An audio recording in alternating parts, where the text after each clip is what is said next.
vindo agora para a nossa segunda parte da aula de introdução ao estudo da química, né? Lembrando que a primeira parte, né, a gente já viu, foi sobre o conceito de química e a parte das propriedades do material. Agora nós vamos aprofundar um pouquinho sobre os estados físicos da matéria. Eu sei que todos vocês conhecem já os estados sólido, líquido e gasoso. O que eu quero agora atentar, eu quero que vocês lembrem daquele triângulozinho lá da aula anterior, que a gente está sempre atento e querendo compreender os aspectos macroscópicos e os aspectos microscópicos. E a gente vai depois utilizar uma linguagem simbólica para representar todo esse conhecimento. Então vamos lá. Como é que se caracteriza um estado sólido? Macroscopicamente falando, a gente já sabe que é um estado onde ele tem a forma e o volume bem definido, bem fixo, certo? A gente não consegue mudar a forma do sólido. Do líquido, ele tem um volume fixo, porém a forma dele varia de acordo com o recipiente que o contém.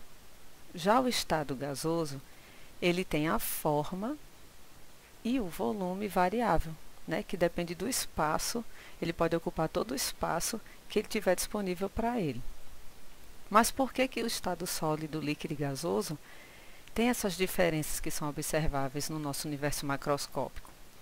Isso acontece devido às diferenças das características microscópicas de interação entre as moléculas da substância. Então vejam aqui que as moléculas da água, elas estão todas em posição definida. Elas não têm liberdade de movimento umas em relação às outras. Se uma molécula está acima de outra, por mais que elas se movam, que existe uma vibração entre as moléculas, por mais que elas se movam, essa estará sempre acima dessa. Ela não estará à direita nem mais abaixo, ela estará sempre nessa posição. Então elas estão fixas, a interação é forte entre elas. Por isso que não se pode mudar a forma do material no estado sólido. Já no estado líquido, o que acontece? Ainda existe interação entre as moléculas, mas elas estão um pouco mais afastadas e existe mobilidade entre elas. Elas estão próximas, mas uma pode deslizar sobre a outra. Para vocês conseguirem imaginar isso, imagine um saco plástico cheio de biloca, né, bolinha de gude.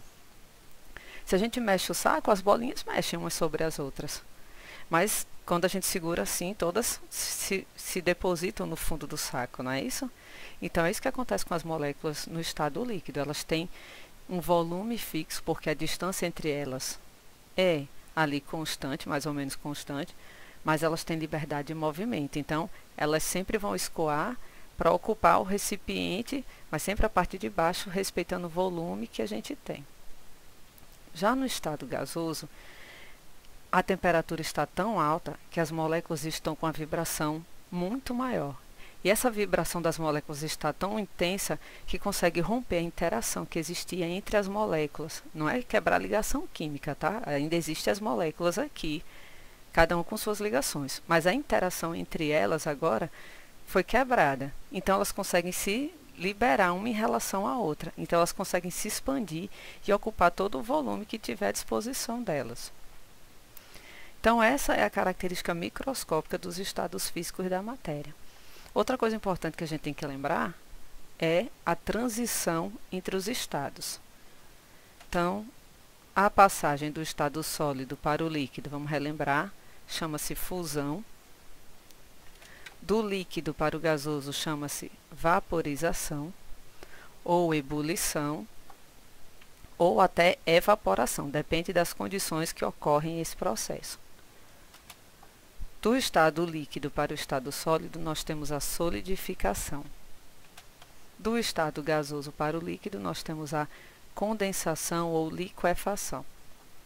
E ainda temos também uma mudança de estado que vai do estado sólido direto para o gasoso e vice-versa, que é o que nós chamamos de sublimação. Né? Um exemplo de sublimação do que a gente vê no cotidiano seriam aquelas bolinhas de naftalina que as vovós da gente costumavam colocar na gaveta. Então elas estão lá e elas vão sumindo. Por que elas vão sumindo? Porque elas vão passando do estado sólido direto para o estado gasoso, né? E vai deixando aquele cheiro de naftalina na roupa que não é muito agradável. E ela vai sumindo, entre aspas, né? E aí, a gente, como está estudando química, e eu falei que tem a linguagem simbólica, como é que a gente escreve isso, por exemplo, na forma de um gráfico, que é o que nós chamamos de diagrama de mudança dos estados físicos da matéria.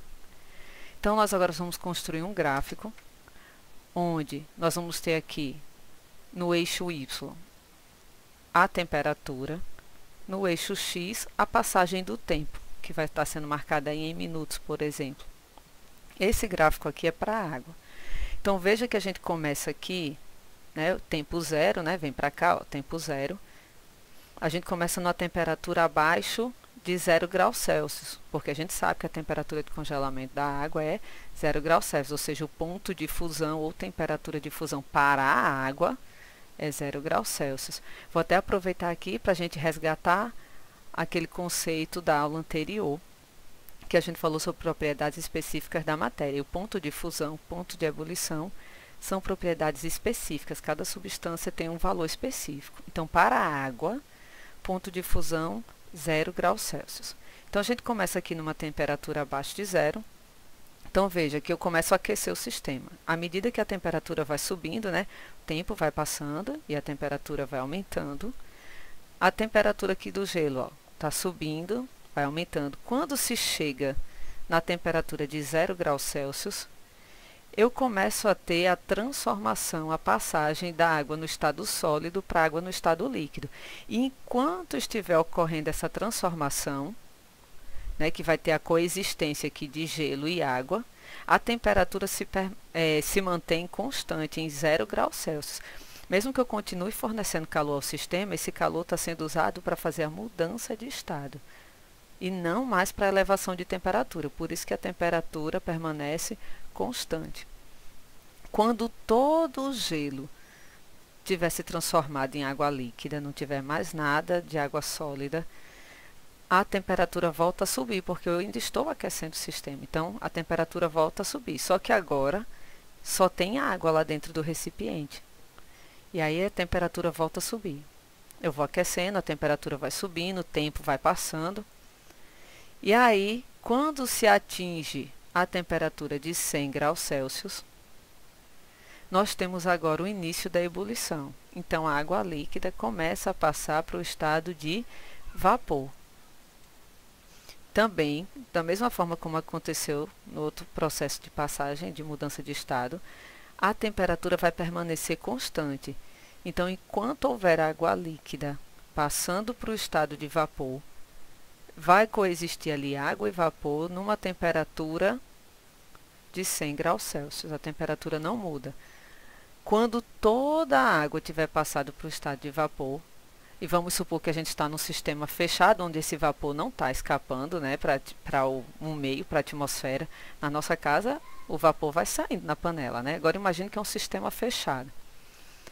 Se eu continuar aquecendo, depois que toda a água se transformou em vapor, se eu continuar aquecendo, eu vou ter o vapor de água e continuo agora elevando a temperatura, ok? Então, o que é que vocês têm que entender aqui, interpretar nesse gráfico, informações importantes? Que a passagem do estado sólido para o estado líquido ocorre numa temperatura fixa. Esse trecho aqui, ó, isso aqui é o intervalo de tempo em que está ocorrendo essa transformação, essa mudança de estado. Quando acaba a transformação, mudança de estado, a temperatura volta a subir. E o mesmo se aplica para ebulição, ok? Outra coisa importante é a gente perceber que esse gráfico é um gráfico de aquecimento da água, né? A gente começa numa temperatura baixa, começa com a água no estado sólido, vai aquecendo, a temperatura vai subindo e a gente vai passando do estado sólido para o estado de vapor. Às vezes, a gente pode construir o gráfico inverso, começar com o gás, né? Então, no caso, começaria aqui em cima, né? Essa ponta aqui estaria aqui. E a gente vai resfriando o sistema, né? Ele começaria a descer. Quando atingisse a temperatura de ebulição, ele ia passar de vapor para o estado líquido, né, que a temperatura é a mesma. É como se a gente estivesse descendo isso daqui, ó. Ok? Então, a gente pode ter tanto o diagrama de aquecimento quanto o diagrama de resfriamento, tá? Outra coisa importantíssima é a gente comparar essas curvas de aquecimento quando a substância está pura e quando é uma mistura. Substância pura a gente já viu, acabei de mostrar para vocês como é que é o gráfico, né? A gente tem aqui o processo de aquecimento, vai ter o patamar, esse patamar onde a temperatura é fixa, quer dizer que está ocorrendo uma mudança de fase, então aqui está tendo uma mudança de fase, está acontecendo a fusão, aqui está acontecendo outra mudança de fase, está acontecendo a ebulição. Quando a gente tem no recipiente uma mistura de duas substâncias, nós não vamos mais observar esse patamar. Por quê? Porque se eu tenho duas substâncias com pontos de fusão e ebulição diferentes, eu não vou conseguir observar, se eu colocar um termômetro, essa fusão acontecendo numa temperatura fixa. Porque quando a primeira substância atingir sua temperatura de fusão, vai começar e vai estabilizar para aquela substância, mas a outra ainda vai estar aquecendo. Então, a gente vai ter agora, ao invés de dois patamares, como é para a substância pura, na mistura nós vamos ter agora, ó, uma faixa de fusão e uma faixa para ebulição. Então, se a gente tiver num recipiente uma determinada porção de material e a gente colocar ele sob aquecimento para construir esse gráfico e a gente não conseguir observar que houve uma parada na temperatura, no aumento da temperatura, se a gente não conseguir observar isso, a gente já pode saber e dizer que aquela substância ali não é pura. Nós temos ali uma mistura de duas substâncias, tá, ok? Outra coisa importantíssima que sempre cai em questões de prova, inclusive do Enem, é a gente comparar a temperatura de ebulição e de fusão de diferentes substâncias. Então, eu trago aqui essa tabela que foi retirada do livro de vocês, onde mostra aqui 5 materiais: oxigênio, etanol, acetona, mercúrio e alumínio, e a temperatura de fusão e de ebulição dessas substâncias. Normalmente, eles fazem o seguinte tipo de pergunta: qual o estado físico dessas substâncias a 25 graus Celsius? Desconsidere essa palavra acima aqui, tá? Foi um erro de digitação. Seria: qual o estado físico dessas substâncias na temperatura de 25 graus Celsius? O que é que a gente faz? Então, vamos analisar primeiro. Oxigênio, 25 graus Celsius. É abaixo ou acima da temperatura de fusão? É maior do que essa temperatura de fusão, né? Com certeza. Então, com certeza, o oxigênio não vai estar sólido, porque abaixo da temperatura de fusão, o oxigênio estaria sólido. Então, nós só vamos ter oxigênio sólido numa temperatura inferior a menos 223 graus Celsius. Dá para entender isso? 25 graus Celsius ainda é uma temperatura maior que a temperatura de ebulição do oxigênio. Ou seja, eu tenho oxigênio líquido entre menos 223 e menos 183. Deixa eu colocar aqui, vamos ver se eu vou conseguir escrever, né? Vocês me perdoem, mas vamos lá. Abaixo dessa temperatura aqui, da temperatura de fusão, nós vamos ter o oxigênio sólido. Entre a temperatura de fusão e de ebulição, nós vamos ter o oxigênio no estado líquido. E acima da temperatura de ebulição, nós temos o oxigênio no estado gasoso. E isso serve para as demais substâncias. Então, todas elas aqui abaixo da temperatura de fusão, todas elas vão estar no estado sólido. Então, aqui, entre a temperatura de fusão e a temperatura de ebulição, elas vão estar no estado líquido. E acima da temperatura de ebulição, elas vão estar no estado gasoso. Então, o oxigênio a 25 graus Celsius. 25 graus Celsius é maior que a temperatura de ebulição, se encontra aqui, então o oxigênio vai estar no estado gasoso. Vou voltar aqui o apontador laser, pronto, ele vai estar no estado gasoso. Etanol a 25 graus Celsius. 25 é uma temperatura que está aqui, ó, entre as duas. Então, ele vai estar no estado líquido. Acetona, 25 graus Celsius, é entre a temperatura de fusão e ebulição, então ele vai estar no estado líquido. O mercúrio, 25 graus Celsius, é uma temperatura entre a sua temperatura de fusão e ebulição, então o mercúrio também vai estar no estado líquido. Já o alumínio tem 25 graus Celsius, é uma temperatura inferior ao ponto de fusão do alumínio.